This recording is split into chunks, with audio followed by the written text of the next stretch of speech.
Happy February to one and all. And because it's a new month, that means it's time to get candid with the cardboard. Today I'll be sharing my first impressions of 7 spicy hot board games. Those games include Undaunted Stalingrad, Spots, Gutenberg, Blood Rage, Skymines, Terra Nova, and Galactic Renaissance. My name is Nick Murray, and you are listening to the Bitewing Games Podcast.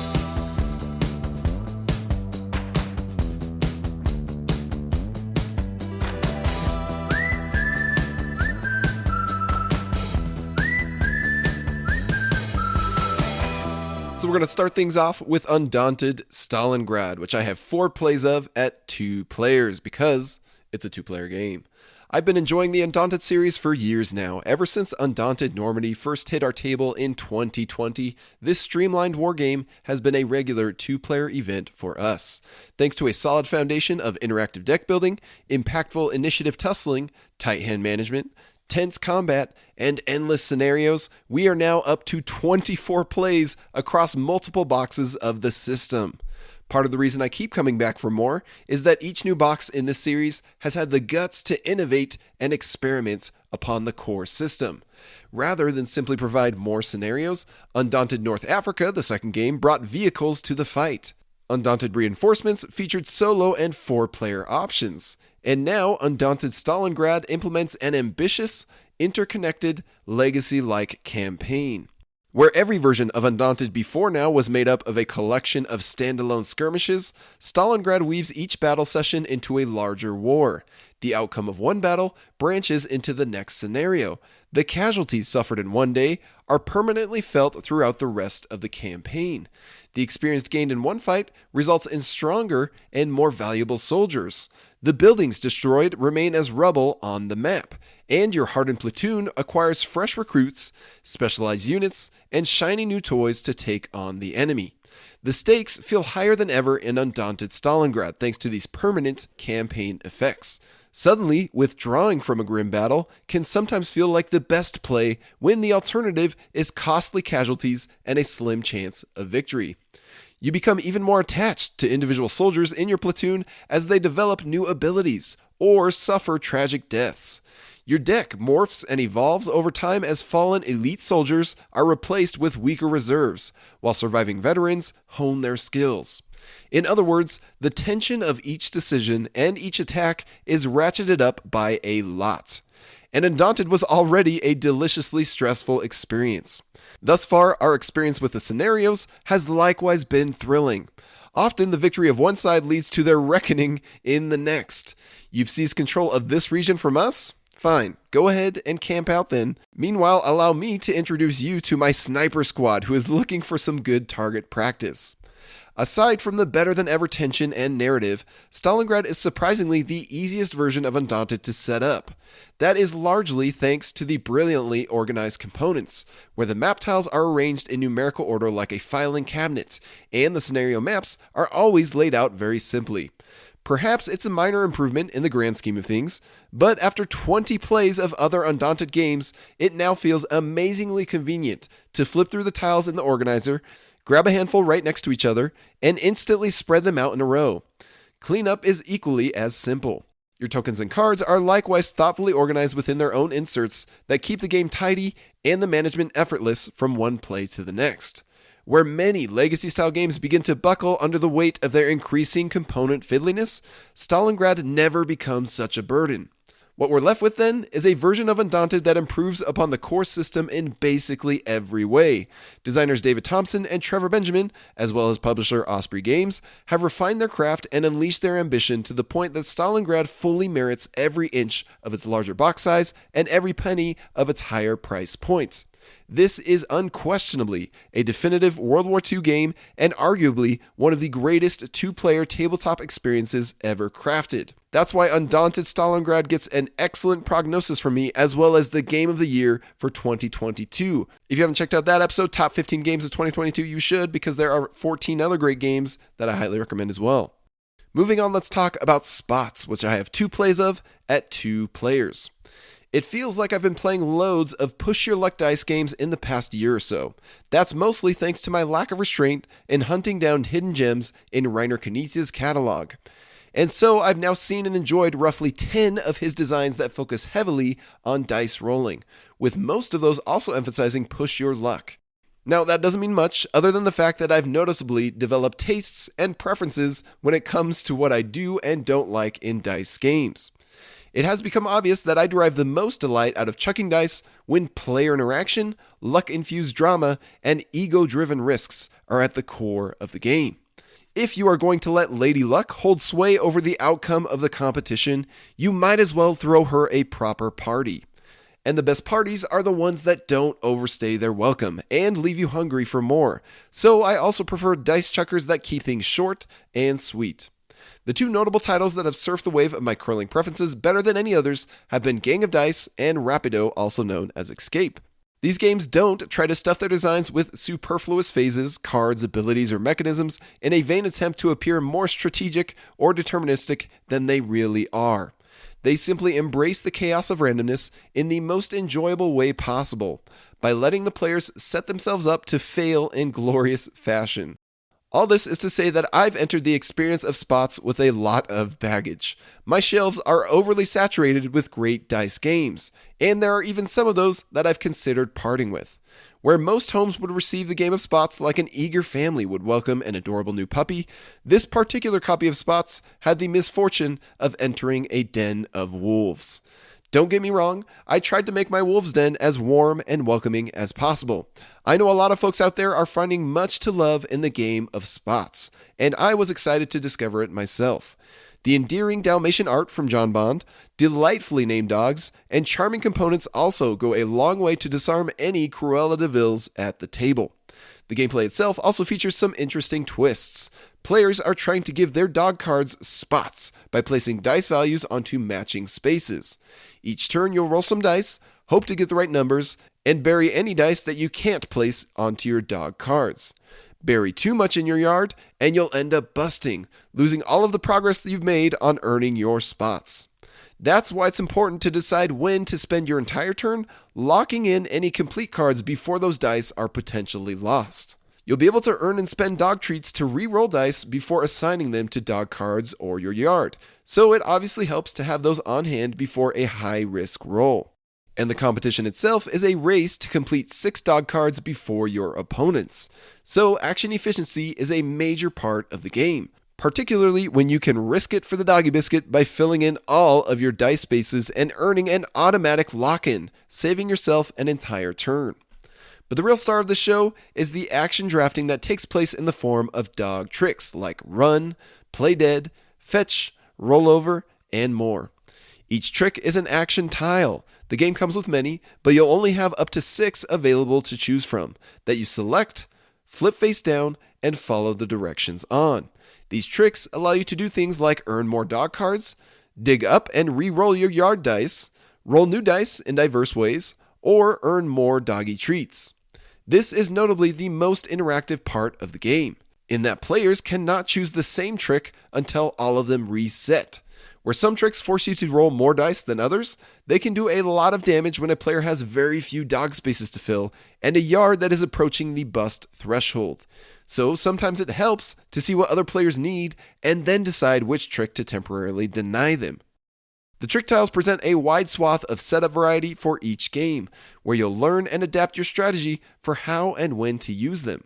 The least popular tile of each round, the one that isn't chosen before the reset, will even earn itself a doggy treat to entice players to give it a try.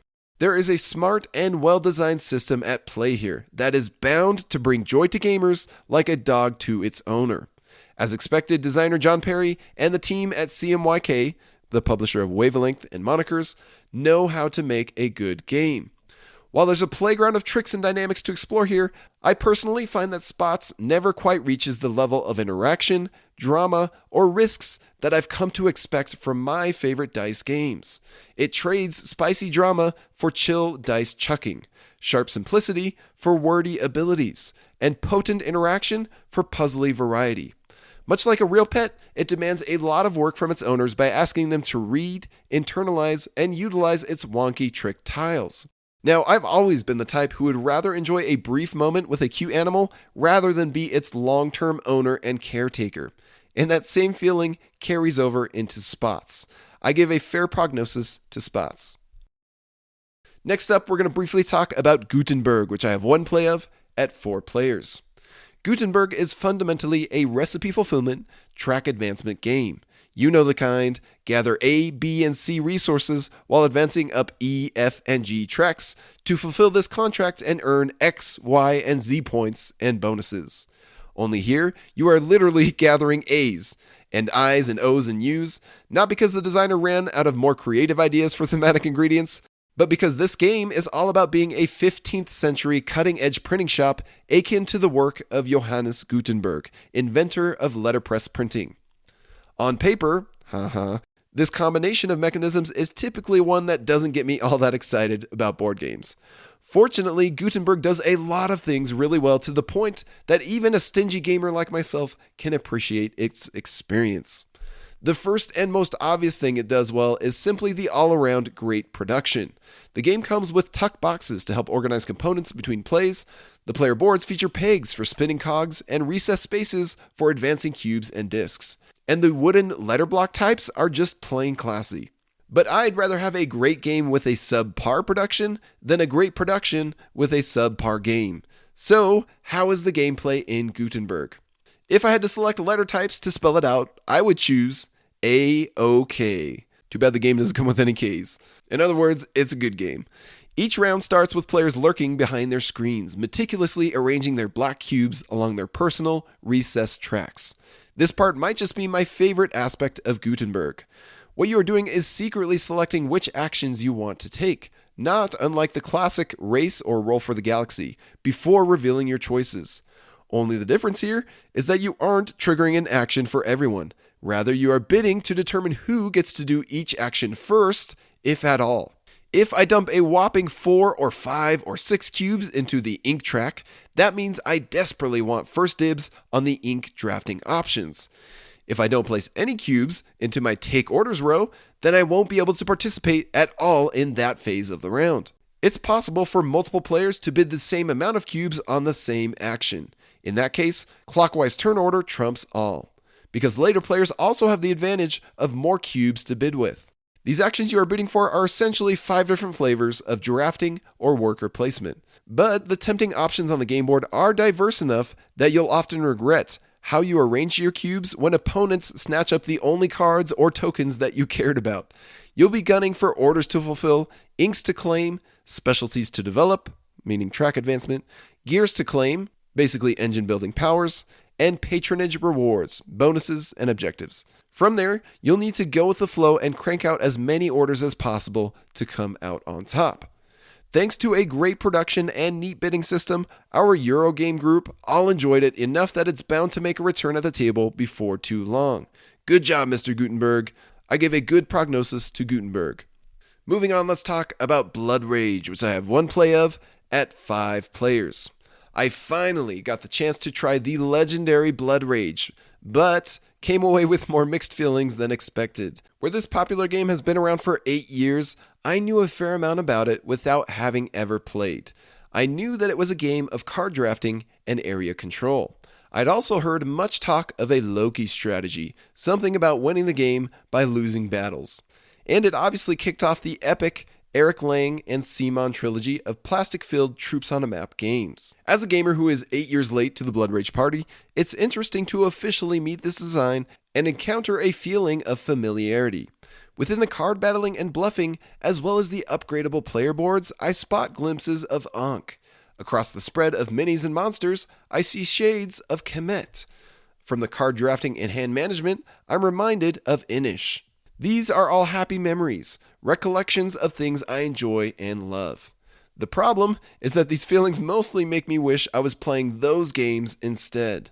I get the appeal. Blood Rage features a ton of wild cards and cool powers. But as a drafting game, players are using 3 different decks, one for each round, of cards that are almost entirely different from each other. Something Inish has taught me, and Blood Rage has exemplified, is that in games of high interaction, drafting works better when all players are familiar with the entire deck. Within your first play of Inish, you'll quickly get a feel for all 16 cards and start implementing that comprehensive knowledge into your strategy and tactics. You'll hold back on your big maneuver until the dreaded Geist card has been used. You'll hunger for the new clans, new alliance, and exploration cards when you are looking to build your army. You'll keep raid and warlord cards tucked in your back pocket as a safety net for potential clashes. And you'll whip out the conquest card when the map is ripe for the picking. Meanwhile, Blood Rage has roughly 100 cards that, while awesome on their own, massively undermine the strengths of a drafting-based conflict. This overstuffed deck erases the concept of predicting what tricks players have up their sleeves, and it makes for a more loose and chaotic experience. Now, the pillaging that occurs across the provinces of the game board has some interesting elements, namely the opportunity for units in adjacent regions to pile in on a pillage conflict. You'll think twice when there are empty spaces in your province and intimidating opponents looming in neighboring regions. But the fact that each province has a limited number of spaces, usually between 3 and 5, means that an area can easily be outnumbered or overrun by a single faction, making for an anticlimactic pillage event. It makes me long for the equally aggressive yet less restrictive experience of Kemet, where one player can crash one massive troop into another. All this drafting and pillaging is done in the name of points, and this is perhaps the most jarring feature of Blood Rage. Going down in a blaze of glory, where defeated troops are sent to Valhalla, means nothing without the power of the almighty points. The real focus of the game is to nudge your markers up various tracks on your board, so that they can reach 10 or even 20 endgame points. You'll also want to play secret objective cards, which you drafted into your hand, and then aim to meet those objectives by the end of that round for points. Or you can play to win rather than play to have fun and opt for the Loki strategy of spreading thin and losing as many battles as possible, milking those dull and dirty points every step of the way. After 3 noticeably long rounds, especially at 5 players with the 5-player expansion, the ending triggers yet another scoring. Only this final point track traversal is much like a classic Euro, where players look down at their own boards and cards to reveal dozens more points to add to their score. And in the end, one player will unceremoniously edge out another to be crowned the best point gatherer. This moment makes me long for Eric Lang's more recent Ankh, where the point track is a gripping race to the end rather than a fizzling finish of frivolousness. All this time I had wondered if I was missing out on loads by not trying Blood Rage, but I suppose I've now waited too long and enjoyed too many alternatives to appreciate much of anything it still has to offer. I give a poor prognosis to Blood Rage. Next up, we're going to talk about Skymines, which I have 2 plays of at 4 players. Last year, I shared my impressions of Alexander Pfister's Mombasa, which were quite positive about the gameplay. You can check out my first impressions episode of that. It's called First Impressions of Foundations of Rome, Meadow, Longshot the Dice Game, Iberian Gauge, and more. Anyway, I enjoyed it enough to take interest in the more recent re-implementation called Skymines, which I have now played twice. So while I won't be delving too deep into the gameplay here because I already did that with Mombasa, I do find it worth touching on the differences. Along with the new theme and setting, Skymines refreshes this popular design by adding in some new modules. While the actual presentation of the game feels like a lateral move at best, the graphic design of Skymines is a bit iffy in some places. Skymines successfully maintains the core experience of playing this solid Euro game. The box even comes with some handy tuck boxes, like Gutenberg, that take a while to assemble, but do a great job at organizing components once they are ready to rumble. The aspect that interested me the most about this new version was the double-sided player board, where side B features an asteroid belt rather than a classic map. I wouldn't call this new board a total game changer, but it does mix the game up a tiny bit to make for some welcome variety. Rather than competing for territory on one shared space, the moon, players are setting up camp across separate asteroids and occupying the space in between with stations. Notably, if a company sets up multiple camps on the same asteroid, only the first one pays out bonuses, so you are incentivized to spread far and wide rather than cluster together. Ultimately, the element that makes each session of Skymines feel truly unique from one play to the next is still the variety of company tracks, which were also found in Mombasa. The only new addition here is a 5th track, and we did get to try one of its sides. It's nothing revolutionary, just another way to mix up strategies. The other modules include the mission cards, basically objective cards that nudge you to fulfill a certain task, and threat cards, a public objective that somebody must fulfill and be rewarded with bonuses, otherwise everyone suffers a negative consequence. We did not try them, but both seem like fine additions for regular players who want a little more variety to spice things up. All in all, Skymines is a solid new version to a game that I already enjoyed playing. The 4-chapter campaign doesn't interest me at all, as it seems like unnecessary bloat to what is already a great standalone game. Those who were put off by Mombas's theme will finally have a version they can enjoy, while any who are simply looking for another worthwhile Eurogame will find much to sink their teeth into here. I give a good prognosis to Skymines. Speaking of Eurogames, let's talk next about Terra Nova, which I have one play of at 4 players. I genuinely wish I had loads of good things to say about Terra Nova, but our first play of it was just so bland that I'm at a loss for words. To be clear, this is coming from someone who has never played the more complex and widely beloved versions of this game, namely Terra Mystica and Gaia Project.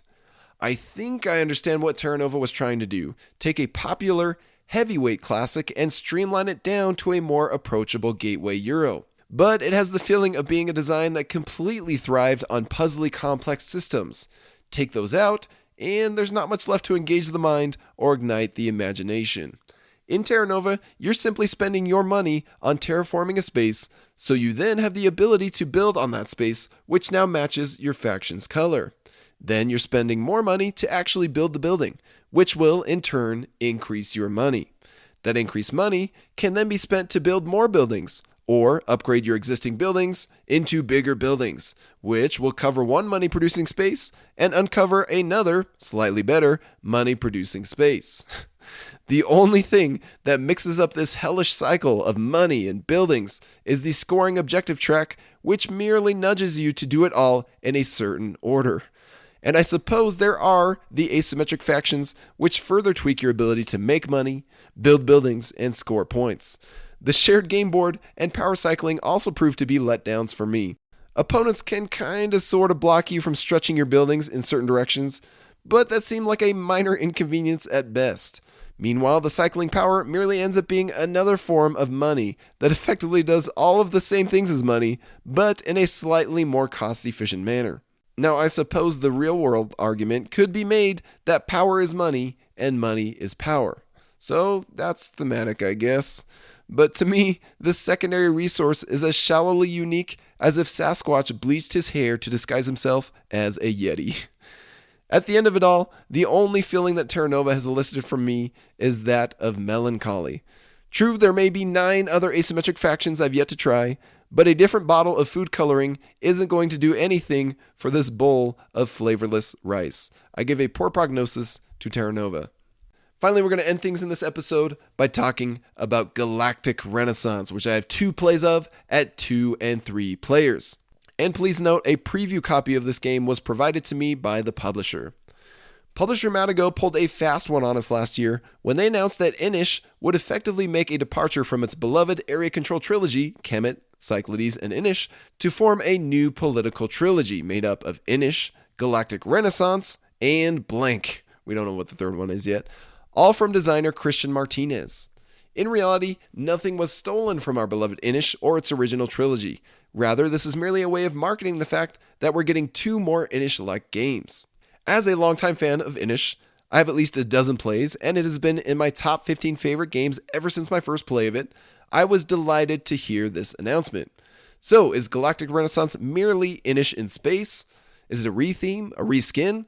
Is it based on the descendants of Celtic clans, once struggling over a tiny island, and now traversing the far reaches of the galaxy? While that last one would be a fun nod, the answer is no on all accounts. More accurately, Galactic Renaissance is a spiritual sibling design to Inish.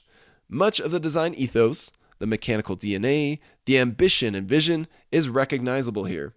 These games were noticeably born from the same creative mind. But make no mistake, Galactic Renaissance is very much its own beast. But before we get into the differences, how are Inish and Galactic Renaissance alike? One can spot many subtle similarities. Both boxes feature epic, stylized cover art from artists who have never before graced the board game industry.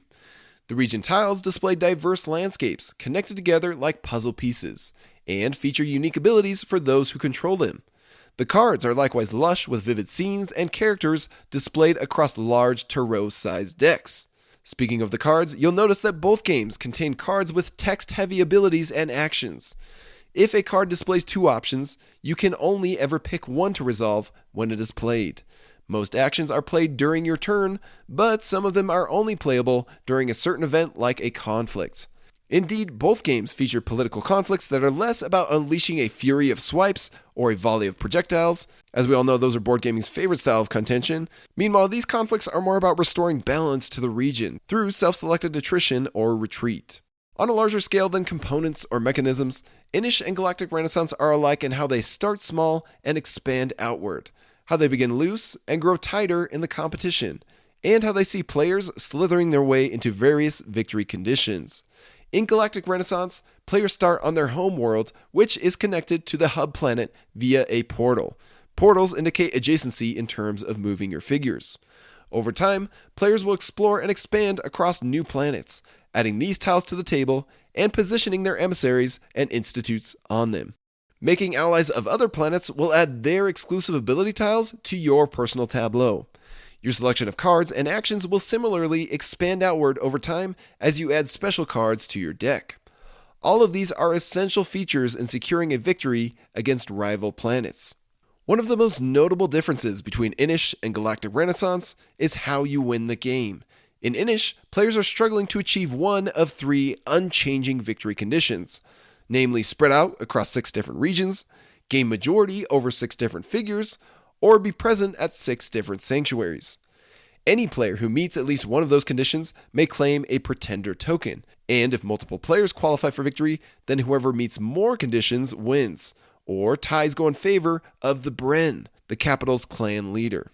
A winner in Inis is only crowned at the end of a round, after all players consecutively pass, so there is frequently the opportunity to undermine an opponent's victory qualification. I've always loved this aspect of Inis and how it piles on the tension for when to publicly unleash your schemes or when to risk passing. But for those who are not big fans of Inis, their common complaint is understandably that the end game can be drawn out and ripe with bash the leader incentives and king-making scenarios. Does Galactic Renaissance come with similar features or bugs, depending on the eye of the beholder? Nope. Rather than having players plant their victory flag at the top of the hill and declaring to all others, "Knock me down if you can," Galactic Renaissance is a race to the finish that instantly ends the moment a player reaches the victory point threshold. Notably, you're not just trying to reach 30 points first. You must reach 30 points and score 10 or more points in a single turn to win. The way this plays out on the scoreboard is simple. If your turn ends with your score marker between 20 and 30, then it simply tumbles back down to 20. Nice job getting this high, but you're going to have to do something really impressive to earn the highest seat on the Galactic Senate. This extra little rule, needing an exceptional scoring turn to secure the win, creates just enough wiggle room for opponents to possibly undermine your scoring potential between rounds while they scramble to catch up and surpass you. It wouldn't be worthy of the Political Trilogy name if such ruses weren't possible. But Galactic Renaissance features another trick up its sleeve that differentiates it even further from Inis, namely the core mechanism. Where Inis is a game of tight drafting from a knowable supply of action options, Galactic Renaissance is a combo-tastic deck builder focused on pace, positioning, and tempo. The deck building itself is quite unlike anything else I've played. You will draw and hold only a few cards at a time, and your hand limit can increase over time with the right upgrades. You will then play one or more cards, if you can manage to chain together bonus actions, and you will have ways to draw more cards into your hand during your turn. But the game changer here comes in how you discard your cards and refill your draw pile. Your played cards are discarded in the order that they were played, and they're put straight under your draw pile. No shuffling is allowed here, ever. Well, that is true unless you get a special card that lets you break this rule. Notably, only one of your cards will trigger major scoring, so it helps to cycle through your deck as quickly as possible while you set yourself up to maximize your next scoring action. Much of what I've described about Galactic Renaissance thus far has been very mechanical, abstracted, and high level. That was admittedly on purpose. Where I'm only 2 plays into what feels like a game as deep as outer space itself, I'm not feeling quite ready to unleash a full preview. Yet, as a first impressions post, this will suffice. What I can say is that Galactic Renaissance feels very much like an Inis sibling in a lot of good ways. Yet, it plays entirely differently in all kinds of exciting ways, for both Inis fans and Inis detractors. So stay tuned for my full preview of Galactic Renaissance in the coming weeks. But for now, after these 2 plays, I gave Galactic Renaissance an excellent prognosis. That's going to do it for another round of Candid Cardboard. But before you go, I wanted to give you one last reminder that we currently have a Kickstarter for Zuvadis and Gussie Gorillas, and this is the last week that you can back these games. The Kickstarter will be ending on Thursday, February 16th, so I encourage you to follow the link in the description of this podcast and check out these 2 wild negotiation games. This is the best and basically the only way to support us here at Bitewing Games and the content that we create, such as this podcast. Thank you so much for tuning in. My name is Nick Murray, and you've been listening to the Bitewing Games podcast.